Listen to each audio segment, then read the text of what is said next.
அப்புறம் படிக்க முடியாம போயிடும். அது சொல்லிட்டு இப்ப படிச்சீங்கன்னா இன்னும் அவமானமா இருக்கும். விட்டுருங்க. ஓகே, நானே படிச்சுக்கிறேன். காதலி திரையில் காளியாவாதி வாக்கு. எல்லாருக்கும் ரொம்ப சந்தோஷம். ஒரு நிமிஷம் மேடம், விட்டுருங்க மேடம் ப்ளீஸ். அவர் வேற போயிட்டாரு சார், எஸ் சுரேஷ் சார் போயிட்டாரு. சார் வெயிட் பண்ணுங்க சார், அவங்க தப்பா நினைச்சுப்பாங்க சார், நான் ப்ரிப்பேர் பண்ணலன்ட்டு. காதலை திரையில் கேட்கல என்ன சொன்னீங்க? ஓ ஐயோ, அப்படிலாம் இல்ல, எழுதிட்டு வரல நீங்க நினைச்சிடக்கூடாதுல்ல. காதலை திரையில் கவிதையாய் வடித்தவர், கலர்ஃபுல் காட்சிகளில் கனவுகளை படைத்தவர், போடா போடியில் துள்ளி குதித்த இளமை, நானும் ரவுடிதான் என்று சொல்லி ஜெயித்த பெருமை, எளிமையான வரிகளால் இதயங்களை தொட்டவர், பாடல் ஆசிரியனாய் பாட்டிலேயே மேஜிக் செய்பவர், இயக்குனராய் இவர் ஒரு ட்ரீம் மேக்கர், வசனங்களில் இவர் ஒரு ட்ரெண்ட் செட்டர், காத்து வாக்குல தனது காதலை சொல்லி நயன்தாராவின் இதயத்தில் இடம் பிடித்தவர், முகத்தில் தெரியும் செல்மிஷ அரட்டை, இவருக்கு உயிர் குழந்தைகள் இரட்டை, தானா சேர மாட்டார், சேர்ந்தால் விடமாட்டார், தமிழ் சினிமாவில் பலரும் பொறாமை கொள்ளும் சின்ன சிரிப்பில் மக்களை சிறைப்பிடித்தவர், காப்பீடு கம்பெனியின் காரணக்கர்த்தா, 2040 காதலை இன்சூரன்ஸ் பண்ண lovable man, director producer Vignesh Sivan அவர்களை பேச அழைக்கிறோம். Thank you so much. நேற்று ஒரு இன்டர்வியூவில் நான் சொல்லியிருந்தேன், இந்த ஒரு ஸ்டேஜில் ஒரு வடிவேல் ஃபைட்டில் வந்து அவர் எப்படி கப்பை வாங்கிட்டு நியாயமாக இந்த கப்பு எனக்கு தான்டா சொந்தம், நான் எவ்வளோ அடி வாங்கியிருக்கேன் பாடுறான்ற மாதிரி இந்த படம் ரிலீஸ் ஆனதே வந்து எனக்கு ஒரு பிளாக் பஸ்டர். இந்த படம் ரிலீஸ் ஆகிடுச்சு, அதுவே எனக்கு வந்து ஒரு பெரிய பிளாக் பஸ்டர் தான், எனக்கு ஒரு ஹிட்டு. ஏன்னா எப்பயுமே கொஞ்சம் கனவு பெருசாக இருந்துச்சுன்னா அது கொஞ்சம் கஷ்டமாக தான் இருக்குது. ஸோ நம்ம நிறைய தடவை என்னென்னா சுற்றி இருக்கிற சூழ்நிலைகள் காரணமாக எது கொஞ்சம் ஈஸியோ எது கொஞ்சம் சுலபமாக நடக்குமோ அப்படின்ற மாதிரி நம்மளே வந்து நம்மளுடைய கம்ஃபர்ட் ஜோன். இப்போ எனக்கு வந்து இப்போ என் வாழ்க்கை வந்து ரொம்ப ஒரு கம்ஃபர்ட் ஜோனில் தான் இருக்குதுன்னு சொல்லலாம், கடவுளுடைய அனுகிரகத்தால். ஆனால் அதே அந்த கம்ஃபர்ட் ஜோனில் எத்தனை படம் வேணாலும் லைஃப்பில் நம்ம பண்ணிகிட்டே போயிட்டே இருக்கலாம். பட் அந்த கம்ஃபர்ட் ஜோனை பிரேக் பண்ணி நான் இருந்த ஒரு சுச்சுவேஷனுமே வந்துட்டு எனக்கு கொஞ்சம் என் மேலே பெருசாக நம்பிக்கை இல்லாத ஒரு சுச்சுவேஷனில் தான் இருந்துச்சு. அந்த மாதிரி ஒரு சமயத்தில் ஒரு கம்ஃபர்ட் ஜோனில் இருக்கிற ஒரு ப்ராஜெக்டை கை வைக்காமல் எனக்கு வந்து என்னை சேலஞ்ச் பண்ணிக்கக்கூடிய விஷயம், இந்த படத்தில் வந்து ஒரு ஃப்ரேம் கூட என்னால் ஈஸியாக எடுக்க முடியாது. சும்மா கேமரா எடுத்துகிட்டு போனால் ஒரு இடத்துல வச்சோன்னா அது வந்து ஒர்க் அவுட் ஆகாது. அதில் ஏதாவது ஒரு மெனக்கடலாவது இருக்கும், அதில் அட்லீஸ்ட் ஒரு காஸ்டியூமாவது கரெக்டாக இருக்கணும், இல்லை பின்னாடி இருக்கிற விஷயங்கள் கரெக்டாக இருக்கணும், இல்லை அதில் இதுக்கப்புறம் வரப்போகிற அந்த சிஜி கரெக்டாக இருக்கணும், இல்லை அங்கே இருக்கிற ஒரு மேக்கப்பில் ஏதாவது ஒரு விஷயம் கரெக்டாக இருக்கும், இல்லை பேச போகிற டைலாக்ல ஏதாவது ஒரு ஃபியூச்சரிஸ்டிக்கான ஒரு விஷயமா இருக்கணும். இந்த மாதிரி ஏதாவது ஒரு வேலையாச்சும் எக்ஸ்ட்ரா பண்ணணும் அப்படின்ற மாதிரி அப்படி பண்ணால் மட்டும்தான் இந்த படம் கொஞ்சம் கன்வின்சிங்காக இருக்கும். இல்லைனா நம்ம சும்மா சொல்லலாம் 2040 நடக்கிற மாதிரி அப்படின்ட்டு. அப்புறம் இப்போ இந்த ஃபிலிம் ரிலீஸ் ஆச்சு. ரிலீஸ் ஆகும்போது நிறைய நல்ல ரிவ்யூஸ், நிறைய பாசிட்டிவான ஃபீட்பேக்ஸ், நிறைய பாராட்டுகள் அதெல்லாம் இருக்கிற அதே சமயத்தில் சில பேருக்கு வந்து இந்த ஃபிலிம் வந்து கொஞ்சம் ஸ்லோவாக இருக்குது, கொஞ்சம் லேக்காக இருக்குது, இந்த மாதிரி சில விஷயங்களுமே வந்து நான் பார்க்க தான் செய்கிறேன். ஸோ எப்பயுமே இந்த மாதிரி ஒரு ஹை கான்செப்ட், ஒரு ஏதாவது ஒரு கொஞ்சம் ஒரு ரெகுலராக நம்ம ஒரு அரைச்சமாவை அரைக்காமல் ஏதாவது ஒரு புதுசாக ஒரு விஷயம் சொல்லணும்னா அதற்கான இப்போ ஒரு ஃப்ளைட்டில் நம்ம ஏறுறோம்னா முதல்ல வந்து அந்த சீட் பெல்ட்டை போடுங்க, இந்த இதை பண்ணுங்க, அதெல்லாம் சொல்லும்போது கொஞ்சம் அந்த இடத்துல ஒரு தொய்வடைய தான் செய்யும். பட் அந்த ரூல்ஸ் எல்லாம் தெரிஞ்சதுனா தான் அதுக்கப்புறம் இருக்கக்கூடிய விஷயங்கள் இருக்கும். ஸோ படத்தில் சில இடங்களில் சில காட்சிகளில் வந்துட்டு கொஞ்சம் மெதுவாகவோ இல்லை கொஞ்சம் புரிய வைக்கிறதுக்காக, ஏன்னா ஒரு திரைப்படம்ன்றது ஒரு வெறும் ஒரு கொஞ்சம் பேர் மட்டும் பார்க்கக்கூடிய விஷயம் இல்லை, அது எல்லா ஏஜ் குரூப்ஸ் எல்லா விதமான மக்களுமே வந்து பார்ப்பாங்க. அப்போ அவங்க எல்லாருக்குமே வந்து அந்த விஷயத்தை நம்ம எப்படி கடத்துறோம் அப்படின்றதுக்காக எல்லாத்து மேலேயுமே நம்ம வந்து கொஞ்சம் டீட்டெயில் பண்ண வேண்டிய ஒரு கட்டாயம் இருக்கு. ஸோ அப்படி இருக்கும்போது ஓவராலாக அந்த ஒரு ஃபில்மை நம்ம பேஸ் பண்ணுற விதமாகட்டும், சில விஷயங்களை நம்ம சொல்கிற விதமாகட்டும், அதுக்கெல்லாம் வந்து நம்ம கொஞ்சம் எடுத்துப்போம். ஸோ அதை வந்து நான் ஒரு கன்ஸ்ட்ரக்டிவ் கிரிட்டிசிசமாக எடுத்திருக்கேன். அண்ட் அதை பார்க்கும்போது எனக்கும் சில விஷயங்கள் வந்து புரிஞ்சுது. பட் ஹேவிங் செட் இதில் இவ்வளோ விஷயங்கள் இருந்தாலும் தியேட்டரில் போய் இந்த படத்தை பார்க்கும்போது நான் நினச்சது வந்து ஒரு காதல் கதை. ஆனால் பொதுவாகவே எப்பயுமே காதல் படங்கள்னா அது ஒரு மாதிரி ஒரு தன்மையிலே போயிட்டே இருக்கும். பட் படம் ஃபினிஷ் ஆகும்போது வந்து அது எப்பயுமே ஒரு மெலோ ட்ராமாவா, ஒன்று ஹீரோயின் வந்து இதில் ஏர்போர்ட் போயிடுவாங்க, இல்லை ட்ரெயினில் ஏற போயிடுவாங்க, இல்லைனா ஏதாவது ஒரு சேஸு, இந்த மாதிரி ஒரு ரெகுலர் ஏரியாஸில் இல்லாமல் அதை வந்து ஒரு கமர்ஷியல் ஹீரோ வில்லன் ஃபில்முக்கு இருக்க சில ஹை பாயிண்ட்ஸ் ஏதாவது ஒன்று கிரியேட் பண்ண முடியுமா அப்படின்ற ஒரு எக்ஸ்பெரிமெண்ட் ட்ரை பண்ணி தான் இந்த படத்தில் வந்து அதை வந்து முயற்சி செஞ்சோம். இப்போ அது கடைசியில் தியேட்டரில் வரும்போது அந்த இடத்துல கிளாப்ஸோ அந்த இடத்துல வந்து ஒரு அப்ரிசியேஷன் வரும்போது பார்க்கறதுக்கு ரொம்ப நிறைவாகவும் சந்தோஷமாகவும் ஒரு ரைட்டராக நம்ம ஏதோ ஒரு விஷயம் ட்ரை பண்ணோம். அந்த ட்ரை பண்ணது ஒரு 1000 பேர் இருக்கக்கூடிய தியேட்டரில் அட்லீஸ்ட் ஒரு ஒரு ஒரு ஒரு குறிப்பிட்ட நம்பர் ஆஃப் பீப்புளுக்காச்சும் அது வந்து ஒர்க் ஆகுது அப்படின்றது நினைக்கும் போது நம்மளுடைய வேலை மேலே நமக்கு இருக்கிற ஒரு நம்பிக்கை இன்னும் அதிகரிக்குது. அதுக்கு வந்து மிகப்பெரிய நன்றி டு த ஆடியன்ஸ். அப்புறம் இந்த படத்தை எடுக்கிறதுக்கு எனக்கு என்னுடைய ஃபர்ஸ்ட் பவர் இந்த ஃபில்மை நான் பண்ணக்கூடிய இந்த படம் நடக்கிறதுக்கு காரணமாக இருந்தது பிரதீப்னால தான் இந்த படம் நடந்துச்சு. இல்லைன்னா இந்த படம் நடக்க சான்ஸே கிடையாது. ஏன்னா இந்த படம் பிகினிங்லேருந்தே பட்ஜெட் தான் வந்து இஷ்யூ. இன்னைக்கு நம்ம சினிமாவில் பார்க்குறோம், எவ்ரிடே ஏதாவது ஒரு படம் ட்ராப் ஆகுது, ஏதாவது ஒரு படத்தில் இயக்குநர்கள் மாறிடுறாங்க. இன்னைக்கு வந்து டிரெக்டர்ஸோட சுச்சுவேஷன் வந்து ரொம்ப கவலைக்கிடமாக இருக்குன்னு சொல்லலாம். பேர் சொல்ல இது பண்ணல, ஓகே பேர் சொல்லணுன்னாலும் நான் சொல்லலாம். இப்போ ஒரு அவ்வளோ பெரிய ஒரு படம் வந்து ஆன்லைனில் வந்து லீக் ஆயிருக்கு. இதோடைய மொத்த வழியை, அதாவது எல்லாரோட வழியை விடையும் அந்த இயக்குனரோட வழி தான் அந்த இடத்துல வந்து ரொம்ப அதிகமாக இருக்கும். இந்த இடத்துல நான் வந்து வினோத் என்னோட ஃப்ரெண்டுக்கு வந்து என்னுடைய வருத்தத்தை நான் தெரிவிச்சுக்கிறேன். ஏன்னா இது வந்து ஒரு ஒரு ஒரு மரணம் அளவுக்கு ஒரு வலிக்கக்கூடிய ஒரு விஷயம். அது ஒரு டைரக்டரால் மட்டும்தான் அதை வந்து ஃபீல் பண்ண முடியும். ஏன்னா ஒரு நாளும் ஒரு ஷார்ட்டும் எடுக்கும்போது அந்த டைரக்டர் வந்து அது எவ்வளோ கஷ்டப்பட்டு அதில் எவ்வளோ கனவுகளோடு அது எடுப்பாங்க அப்படின்றது ஆஸ் அ டைரக்டராக எனக்கு வந்து தெரியும். இங்கே இருக்கக்கூடிய எல்லாருக்குமே அது வந்து தெரியும். பட் அங்கேருந்து அது நம்ம நினச்ச மாதிரி ஒன்று வராமல் அது இந்த மாதிரி போகும்போது ரொம்பவே கஷ்டமாயிடுது அது. ஸோ அதே மாதிரி இப்போ என்னாலையும் வந்து என் படத்தை நான் நினச்ச மாதிரி எடுக்க முடியாதோன்னு அந்த அந்த அந்த பெயின்லேயே போய் கடைசியில் என்னால் முடிஞ்ச வரைக்கும் நான் அந்த படத்தை நான் நினச்ச மாதிரி வந்து எடுத்து அதை வந்து அப்புறமேட்டு ரிலீஸ் ஆகிறதுக்கும் பிரதீப் சார் சொன்ன மாதிரி அவ்வளோ டேட்ஸ் மாறி வந்ததுக்கு ஏகப்பட்ட காரணங்கள் இருந்துச்சு. எங்களால் நிறைய விஷுவல் எஃபெக்ட்ஸு அவ்வளோ விஷயம் எதுவுமே கொஞ்சம் காம்ப்ரமைஸ் பண்ணி பண்ணுறதுக்கும் மனசு வரல. கொஞ்சம் இது இப்படி பண்ணிக்கலாம் அப்படின்னா கண்டிப்பாக மாற்றிருக்க முடியும். பட் ஆனால் அது மாதிரி ஏன்னா இந்த படத்தை என்னால் ஒரு தடவை தான் எடுக்க முடியும். அந்த ஒரு தடவை அதை எனக்கு நான் நினச்ச மாதிரி எடுத்துட்டா எனக்கு சந்தோஷம். அதுக்கு இவ்வளோ பேர் வந்து எனக்கு ஹெல்ப் பண்ணாங்க. ஷூட் வந்து ரொம்ப மாறி நடக்கும். பட் எப்போ வந்தாலுமே அவருடைய 100% எப்பயுமே கொடுக்குற ஒரு ஹீரோ எனக்கு கிடைச்சது வந்து எனக்கு ரொம்ப ரொம்ப ரொம்ப சந்தோஷம். டைமில் வந்து அவர் ரொம்ப ஷார்ப்பு. அதில் இன்றைக்கும் என் மேலே கொஞ்சம் டென்ஷன் ஆகிட்டாரு. 12:30 to 2:30 லஞ்ச் பிரதர், 2:30க்கு ப்ரெஸ் மீட் சொன்னேன். அவர்கிட்ட என்ன பிரச்சனைனா நம்ம 12:30 சொன்னோன்னா 12:29க்கு வந்துடுறாரு. வழக்கம் போல் நான் ஒரு 1 hour அப்படியே வந்துட்டேன். அதில் வந்து sorry bro, please don't mistake me. இதே மாதிரி எங்களோட ஷூட்டிங்லேயும் எவ்ரி டே வந்து அந்த சொன்ன டைமுக்கு வரதாகட்டும். ஆனால் அதே மாதிரி ஒரு ஷார்ட்டோடைய 100% அவர் ஒரு டிரெக்டர் தான். எங்கிட்ட சொல்லலாம், ப்ரோ இது ஓகே ப்ரோ, இது இங்கேருந்து வைட் க்ளோஸ் கட் பண்ணிக்கோங்க அப்படின்னு ஈஸியாக சொல்லிட்டு போயிடலாம். நானே ஏதாவது சின்ன ஆட்லாம் ஏதாவது நடிக்கிறதுக்கு போவேன் கை செலவுக்கு. அப்போ வந்து அவங்க ஏதாவது ஒன்று சொல்லுவாங்க. அப்போ நான் சொல்லும்போது ப்ரோ ஓகே ப்ரோ இது இவ்வளோ தானே கட் பண்ணுவீங்க அப்படின்னு நான் சொல்லிட்டு நான் எஸ்கேப் ஆகிடுவேன். ஆனால் இவர் வந்து நான் எத்தனை தடவை எதை கேட்டாலும் வந்து அது அவர் அந்த இடத்துல வந்து ஒரு ஹீரோ, நான் வந்து ஒரு நடிக்க வந்திருக்கேன், நான் என் வேலையை தான் பண்ணுவேன்ற மாதிரி பண்ணுறது வந்து ரொம்ப ஆச்சரியமாக இருந்தது எனக்கு. அப்புறம் ஒரு குறிப்பிட்டு சொல்லணும்னா என் படத்தில் வந்து ஒரு ஸ்விம்மிங் பூலில் இருக்கிற மாதிரி ஒரு சீக்வன்ஸ் ஒன்று வந்துச்சு. தண்ணிக்குள்ளே இருக்கணும். இதுவே ஒரு ஆக்ஷன் ஃபிலிமில் நான் அந்த சீக்வன்ஸ் எடுத்திருந்தா மேபி அது வேற மாதிரி இருக்கும். இது ஒரு லவ் ஸ்டோரின்னும் போதே எல்லாருமே ப்ளஸ் இந்த ஜாலியான படம் கலர்ஃபுல்லான படம்னா அது என்னமோ எடுக்கிறது ரொம்ப ஈஸியாகவும் அது என்னமோ ரொம்ப விளையாட்டுத்தனமாக நம்ம எடுப்போன்ற மாதிரியுமே ஒரு பெர்செப்ஷன் இருக்கும். இதே ஒரு காட்டில் போய் ரொம்ப புழுதியில் அப்படி இப்படின்னு கஷ்டப்பட்டு இருக்கிற மாதிரி படம்னா அது ரொம்ப கஷ்டப்பட்டு எடுத்த மாதிரி படமாகவும், ஃபாரின்லலாம் போய் எடுத்தோம்னா அது ரொம்ப ஈஸியான படமாகவும் ஒரு பெர்செப்ஷன் இருக்கு. எல்லா படம் எடுக்கிறதும் கஷ்டம் தான். இப்போ இந்த மாதிரி ஒரு படத்தில் இந்த மாதிரி ஒரு சீக்வன்ஸ், ஒரு ஆக்ஷன் சீக்வன்ஸ்க்கு நிகராக உயிருக்கே ஆபத்தார அளவுக்கான ஒரு சீக்வன்ஸாக தான் அது வந்து எங்களுக்கு இருந்துச்சு. ஏன்னா கிட்டத்தட்ட அந்த கேமரா உள்ளே எடுத்துகிட்டு போய் ஒரு நிமிஷம் டு 1.5 நிமிஷம் ஒரு மூச்சு வந்து தம் கட்டி வந்து நடிக்கணும். நைட்டு ஃபுல்லாமே அதை வந்து பண்ணிட்டு இருந்தாரு. அண்ட் நானும் ஸ்விம்மிங் பூலில் தான் வந்து இருந்தேன். ஸோ ஒரு தடவை சரி ஓகே இது எவ்வளோ கஷ்டம் அப்படின்னு சொல்லிட்டு நம்ம ட்ரை பண்ணி பார்ப்போம்னு சொல்லி உள்ளே போனேன். உயிருக்கு பயந்து நான் உடனே வெளியே வந்துட்டேன்.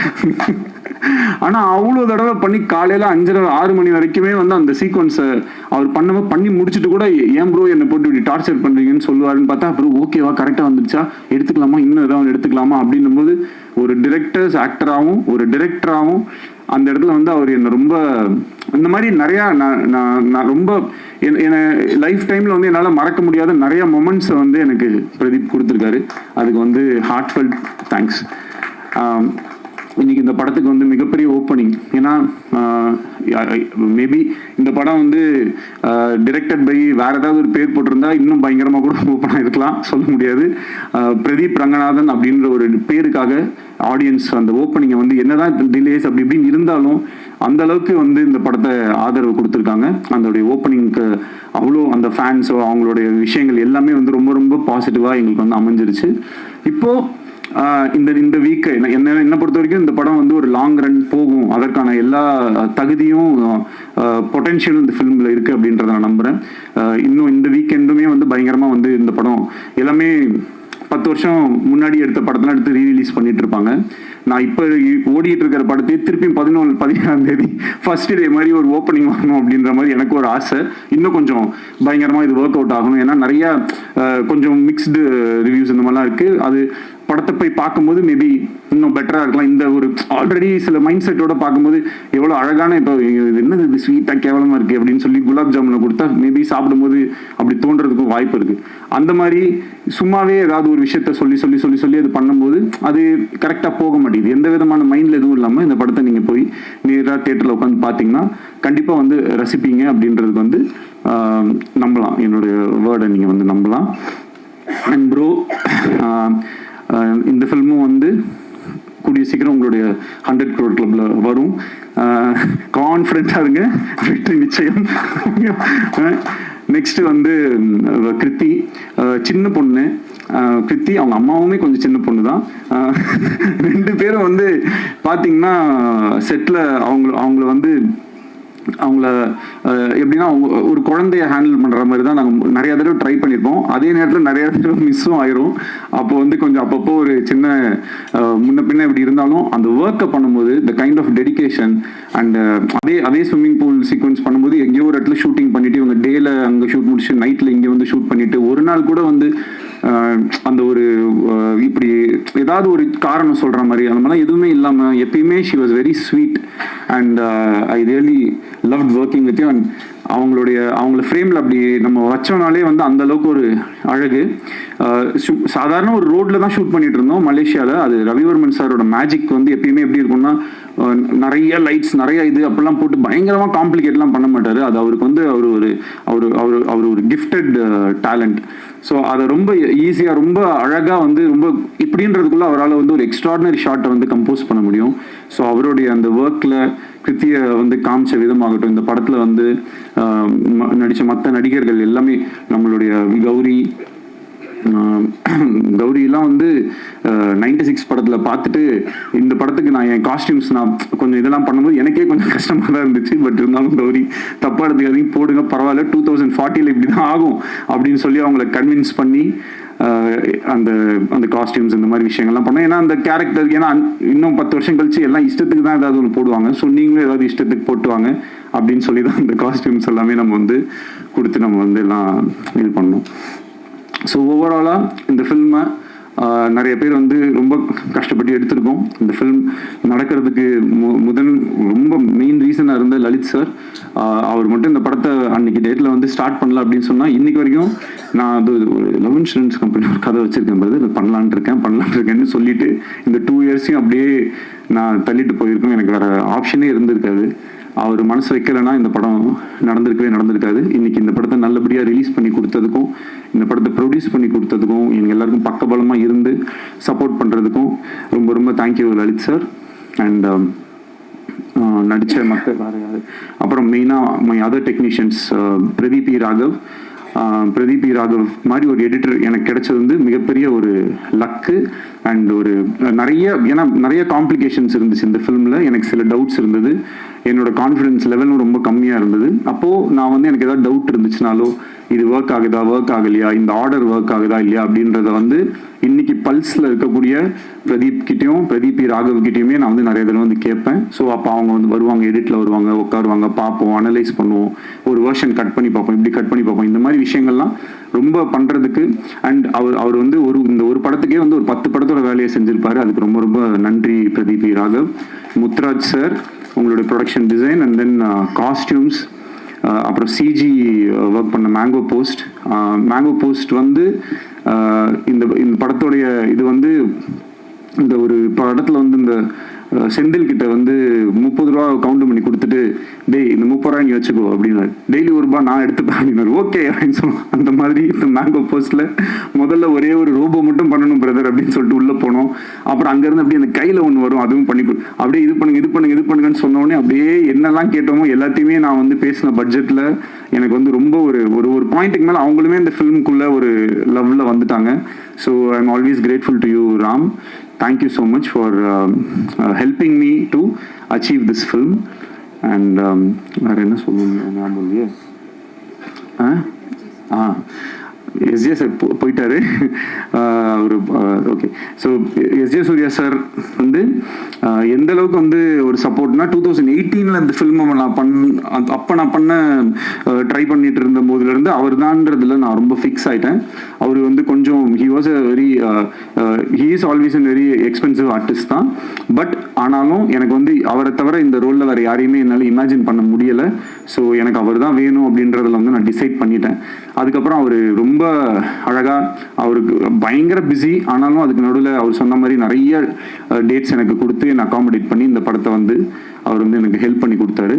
அதுக்கு வந்து என்றைக்குமே நான் நன்றி கடன் பட்டிருக்கேன். சீமான் அண்ணன் ரொம்ப ஒரு நல்ல மனிதர்.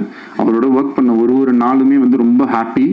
ஒரு அரசியலில் இருக்கக்கூடிய ஒரு மிகப்பெரிய ஒரு தலைவர், ஆனால் ஒரு நாள் கூட அவருடைய அரசியலையோ இல்லை அவருடைய மைண்டில் இருக்கிற ஐடியாலஜிஸையோ அந்த மாதிரிலாம் எதுவுமே எங்ககிட்ட வந்து யார்கிட்டையுமே பேசாமல் எங்களுக்கு என்ன தெரியுமோ, எங்களுக்கு என்ன பிடிக்குமோ அந்த மாதிரி எங்களோட ரொம்ப ஒரு ஃப்ரெண்ட்லியாக ரொம்ப பழகினார். படத்தில் நிறைய விஷயங்களில் வந்து எப்படின்னா ஒரு அப்பா பையன் அப்படின்னும் போது சில டைலாக்ஸ் பேசுவோம். அதுக்கு பையன் கேரக்டரில் இருக்கனால ஒரு சின்னதாக கிண்டல் பண்ணுற மாதிரியோ இல்லை ஏதோ ஒரு கவுண்டர்ஸ் இருக்கும். அதெல்லாம் வந்து ரொம்ப நான் கேட்டுக்கிட்டேன், இது ஓகேவாண்ணே, ஆனால் தம்பி படத்தில் என்னவோ நான் அப்பா பையன் இப்படி தானே பேசுவாங்கன்னு சொல்லி அது ரொம்ப என்னை வந்து என்னோட வேலையை ரொம்ப ஈஸியாக செய்கிறதுக்கு வந்து அலோவ் பண்ண சீமான் அண்ணனுக்கு ரொம்ப நன்றி. அண்ட் மற்றபடி என்னோட ஏடிஸ் ஒர்க் பண்ண எல்லாருமே, Parvathy, Harish, Lenin, Binu, Prasanna and all camera சைடில் வந்து நிறையா சின்ன ஒர்க்ஸ் எல்லாமே சில சீக்வன்சஸ் அப்போல்லாம் வந்து எனக்கு சத்யன் சூரியன் ஹெல்ப் பண்ணார், நீரவ் ஷா ஹெல்ப் பண்ணாங்க. இந்த மாதிரி நிறைய பேரோட ஹெல்ப்னால தான் இந்த ஃபிலிம் வந்து நடந்திருக்கு. அவங்க எல்லாரையுமே இந்த நேரத்தில் வந்து நான் நன்றி சொல்லிக்கிறேன். எனக்கு ஸோ தேங்க்யூ. இந்த படத்துக்கு உங்களுடைய ஆதரவு ரொம்ப முக்கியமாக இருக்குது. கொஞ்சம் இன்னொரு தடவை கூட போய் பாருங்கள். அந்த படத்தில் வந்து என்னுடைய மைண்டில் நான் வந்து இந்த மெட்ராஸ் அப்படின்னு நான் பிறந்து வளர்ந்த இந்த ஊரை எப்படிலாம் நான் கற்பனை பண்ணியிருப்பேனோ அதெல்லாம் எடுத்து பார்க்குறதுக்கு இந்த மாதிரி இந்த யூனிவர்ஸ் வந்து எனக்கு ஒரு வாய்ப்பை கொடுத்ததை நான் ரொம்ப சந்தோஷமாக நினைக்கிறேன். அண்ட் என்றைக்குமே அந்த ஹாலிவுட்னு ஒரு சென்ட் தாமஸ் மவுண்ட்ல ஒரு போர்டு இருக்க மாதிரி ஒரு ஷார்ட் ஒன்று வச்சுருப்பேன். அது வந்து என்னுடைய ஆசை.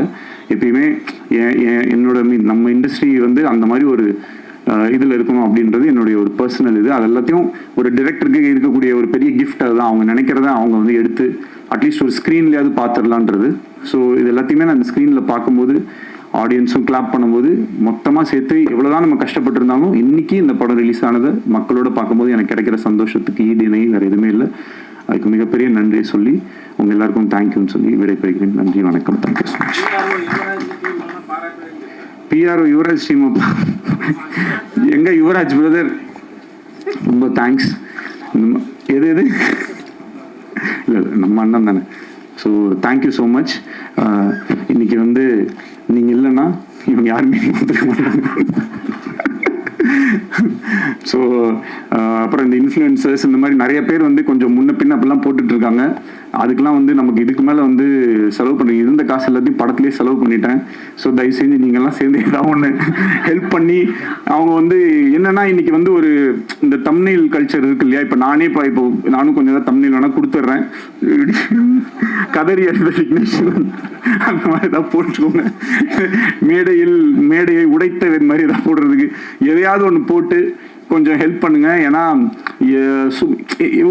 இப்போ எதை பார்த்தாலுமே அது என்னன்னா அந்த தம்ப்நெயில்ல வந்து ஐயோ படம் ரொம்ப அப்படின்னு ஆரம்பிச்சிடறான், உள்ள போனோன்னே ரொம்ப கேவலமா இருக்கும்னு நினைச்சேன், ஆனால் ஆக்சுவலாக நல்லா தான் இருக்கு, சூப்பரா இருக்கு அப்படின்னு சொல்லி அப்படிதான் அந்த வீடியோவே ஸ்டார்ட் பண்றாங்க. ஸோ அதனால இது எப்படி இது நம்ம ஹேண்டில் பண்றதுனே தெரியல. உள்ள போனதுக்கப்புறம் அதெல்லாம் நல்லா தான் இருக்கு, ஆனால் இது இருக்கு, ஆனால் எங்கேயோ ஒரு இடத்துல கொஞ்சம் ஸ்லோவா இருக்கு, கொஞ்சம் என்ன சொல்லணும்னு தெரியாம எதையாவது ஒன்று சொல்லி விட்டு போயிடறாங்க. அதை பார்த்து கொஞ்சம் பேர் இதாயிடுறாங்க. ஸோ அதுக்கு எப்படி டேக்கிள் பண்ணுன்றது நீங்க தான் ஏதாவது ஒன்று பார்த்து கொஞ்சம் பாவம் ஹெல்ப் பண்ணணும். ஏன்னா நிறைய செட்டில்மெண்ட்லாம் பேலன்ஸ் இருக்கு. அந்த இந்த ராமசாமி என் பணம் கிடைச்சிரும்னு ஒரு பல பேர் வெளில இருக்காங்க. அது இந்த வாரம் நல்லா ஓடிடுச்சுன்னா இதுதான், அப்படி இல்லைன்னா ராமசாமி தான். அதனால தயவு செஞ்சு கொஞ்சம் நீங்களாம் உங்க வீட்டு பிள்ளையா நினைச்சு இது மாதிரிதான் இப்ப நிலைமை வந்து அந்த லெவலுக்கு இதுதான் இருக்கு. அந்த இப்ப என்ன கேட்டுட்டாங்க கட்சிக்காரர், ஒரு படம் தானே எடுக்க வந்த, அந்த மாதிரி ஒரு படம் தானே எடுக்க வந்தேன், அதுக்கு ஏன்பா போட்டு இப்படி அடிக்கிறீங்கன்ற மாதிரி. சிம்பிளா பண்ணு, காம்பாக்டா பண்ணு, சிம்பிளா பண்ணு, காம்பாக்டா பண்ணா நல்லாவே இருக்க மாட்டேங்குது, அதுக்கும் அடிக்கிறாங்க. இன்னும் எப்ப பார்த்தாலும் இதே மாதிரி எடுத்துக்கிட்டே இருக்குங்க. புதுசா ஒண்ணு பயங்கரமா பண்ணா அதுல எது இல்லையோ, நான் கேசரி பண்ணா மட்டும் ஏன் காரமா இல்லைன்னு கேக்குது. கேசரி எப்படி காரமா இருக்கும்? நான் என்ன பண்ண சிக்கன் குழம்பு ஊத்துனா அதுல ஏன் இனிப்பாவே இல்லைன்னு கேட்டீங்கன்னா இதுக்கு என்ன பண்றதுன்னு நமக்கு வந்து தெரியல. இந்த படத்துக்குள்ள சில நல்ல விஷயங்கள் இருக்கு, அவ்வளவுதான். பிளஸ் பயங்கரமா படம் எடுக்கிறது என்னால பயங்கரமா எடுக்க முடியுமா நீங்க சொல்லுங்க. ஓரளவுக்கு தான் நம்மளால எடுக்க முடியும். அந்த ஓரளவுக்கு எடுத்ததை கொஞ்சம் ஜாலியா வந்து பார்த்துட்டு அழகா அதை ரசிச்சுட்டு, உங்களுக்கு பயங்கரமா கோவம் வந்துச்சா மனசுக்குள்ளேயே வச்சுக்கோங்க. இல்ல ஏதாவது என் ஃபோன் நம்பரோ இல்லை ஏதோ ஒன்று எங்கேயாவது ஒரு இடத்துல நிச்சயமா என்ன பார்ப்பீங்க, அப்ப சைட்ல வந்து என்ன சொல்லுங்க, ஏன்டா அப்படி பண்ணேன்னு. அதை விட்டுட்டு அதுக்கு ஒரு வீடியோவை போட்டு மொன்னு சொல்லி ஏன் அப்படி பண்ணி. ஸோ அதனால நிறைய மறுபடியும் சொல்லிக்கிறேன், செட்டில் பண்ணணும். ஸோ பார்த்துக்கோங்க. ஸோ கரெக்டாக பார்த்து தயவு செஞ்சு எல்லாருமே கொஞ்சம் ஹெல்ப் பண்ணி இந்த படம் April 17th வந்து திருப்பி நாங்கள் வந்து ஓப்பனிங்கை கிரியேட் பண்ணி இந்த படத்தை பயங்கர ஹிட் ஆக்கி, நான் செல்லக்குட்டி பிரதீப்க்கு அந்த 4th 100 crore சொல்லி போஸ்டரை ஒட்டியே ஆகணும் அப்படின்றதுல உறுதியாக இருக்கும். தேங்க்யூ. இந்த மாதிரி வந்து விக்னேஸ்வரன் சார் எந்த ஸ்டேஜ்லயும் பேசினதே இல்லைன்னு நினைக்கிறேன். அவ்வளோ வந்து இதுக்கு மேல என்ன சொல்றது, செட்டில்மெண்ட் பண்ணணும்னே சொல்லிட்டாரு. இதுக்கு மேல எல்லாமே